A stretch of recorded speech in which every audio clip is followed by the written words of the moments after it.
नमस्कार। आज हम बात करेंगे ज़बरदस्त किताब एटॉमिक हैबिट्स के बारे में।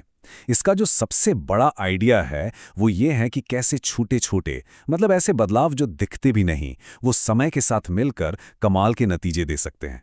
तो चलिए इस आइडिया की गहराई में उतरते हैं। तो सारी कहानी शुरू होती है बस इस एक नंबर से, 1%। सुनने में कितना छोटा लगता है ना? मामूली सा। लेकिन यही वो बुनियाद है जिस पर बहुत बड़े बदलाव टिके होते हैं। सवाल यह है कि आखिर इस 1% में ऐसा क्या है? और यहीं पर 1% का असली जादू सामने आता है।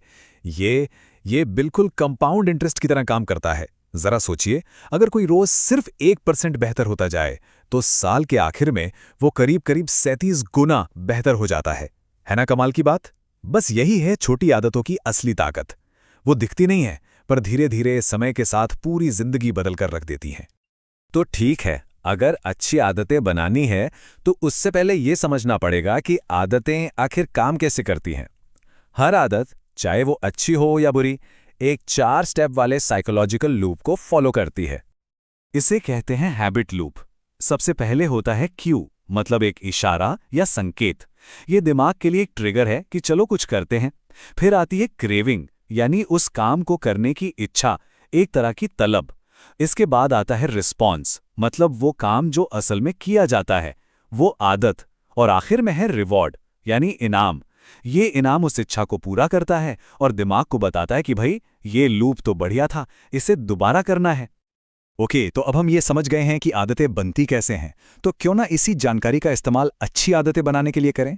जेम्स क्लियर इसके लिए बिहेवियर चेंज के 4 बहुत ही सीधे साधे नियम बताते हैं। तो पहला नियम क्या है?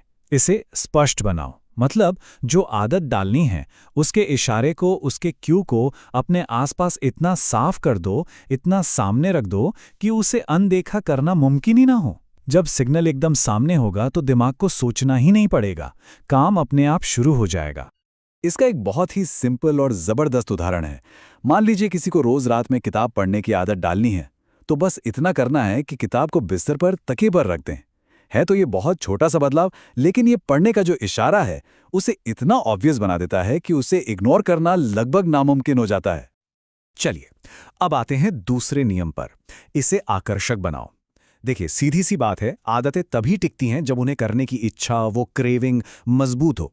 तो इसका एक तरीका यह है कि अपनी नई आदत को किसी ऐसी चीज से जोड़ दो जो पहले से ही करना पसंद है। ऐसा करने से उस आदत को करने का मोटिवेशन अपने आप बढ़ जाता है। इसका एक क्लासिक उदाहरण है।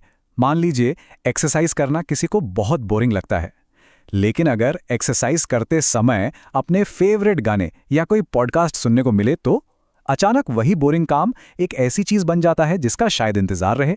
बस हो गई आदत अपने आप आकर्षक। और अब तीसरा नियम, जो शायद सबसे जरूरी है, इसे आसान बनाओ। हम सबकी फितरत होती है कि हम कम से कम मेहनत वाला रास्ता चुनते हैं। तो जब कोई नई आदत शुरू करनी हो तो उसे इतना आसान बना देना चाहिए कि उसे ना करने का कोई बहाना ही ना मिले।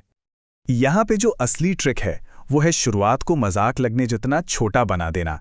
रोज 50 पुशअप्स करने का टारगेट डरावना लग सकता है ना?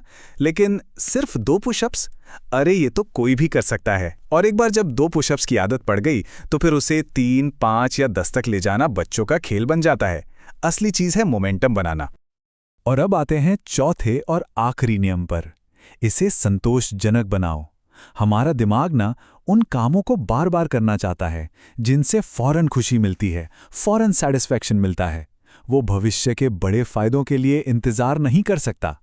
इसीलिए किसी आदत को टिकाए रखने के लिए यह बहुत जरूरी है कि उसे पूरा करते ही कोई छोटा सा पॉजिटिव इनाम मिले। और हां, ये इनाम कोई बहुत बड़ा होने की जरूरत नहीं है।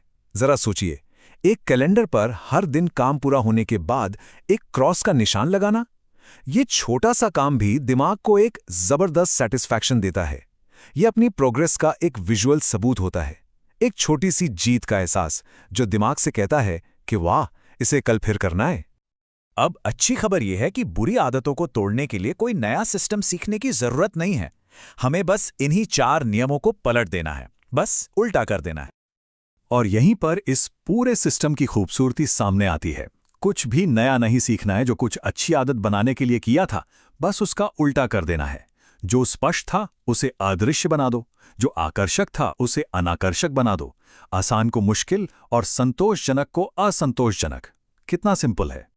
चलिए एक बहुत ही कॉमन उदाहरण लेते हैं। फोन पर टाइम वेस्ट करने की आदत, इसे तोड़ना है तो बस नोटिफिकेशंस बंद करके उसके सिग्नल को अदृश्य बना दो। सारे सोशल मीडिया ऐप्स को किसी फोल्डर के अंदर छिपाकर उसे इस्तेमाल करना मुश्किल बना दो। ये बस उसी सिस्टम का उल्टा इस्तेमाल है। अब हम इस पूरी बातचीत के सबसे गहरे और सबसे पावरफुल हिस्से पर आते हैं। देखिए, आदतें सिर्फ ये नहीं है कि हम क्या करते हैं, आदतें इस बारे में हैं कि हम कौन बनना चाहते हैं। असली बदलाव वो हमारे काम में नहीं, हमारी पहचान में होता है। इन दो बातों में जमीन आसमान का फर्क है। एक तरफ कोई कहता है मैं एक मैराथन दौड़ना चाहता हूं, ये एक गोल है, एक मंजिल। लेकिन जब कोई कहता है मैं एक रनर हूं, तो खेल ही बदल जाता है। ये एक पहचान है, एक आइडेंटिटी है। तब दौड़ना कोई बोझ वाला काम नहीं रहता, बल्कि अपनी पहचान को सच साबित करने का एक जरिया बन जाता है। और ये लाइन इस पूरे आइडिया का निचोड़ है कि कोई अपने लक्ष्यों के लेवल तक नहीं उठता, बल्कि अपनी आदतों के लेवल तक गिरता है। इसका मतलब ये है कि मोटिवेशन तो आता जाता रहता है एक लहर की तरह, पर हमारी आदतें वो लंगर हैं जो हमें टिकाए रखती हैं। असली सफलता बड़े बड़े लक्ष्यों से नहीं मिलती, बल्कि उन छोटी छोटी लगातार की जाने वाली आदतों से मिलती हैं जो धीरे धीरे हमारी पहचान बन जाती हैं। तो चलिए इस पूरी बातचीत की सबसे जरूरी बातों को फटाफट समेट लेते हैं। पहली, छोटे बदलावों की ताकत को कभी भी कम मत आंकिए। दूसरी, कामयाबी के लिए अपने माहौल को खुद डिजाइन कीजिए। तीसरी, सिर्फ ये मत सोचिए कि क्या पाना है, बल्कि ये सोचिए कि कौन बनना है। और सबसे जरूरी बात, कंसिस्टेंसी यानी निरंतरता ही सफलता का असली इंजन है। तो अब सवाल ये उठता है कि वो पहला 1% सुधार क्या होगा? वो कौन सा छोटा सा कदम होगा जिसे आज, अभी से शुरू किया जा सकता है?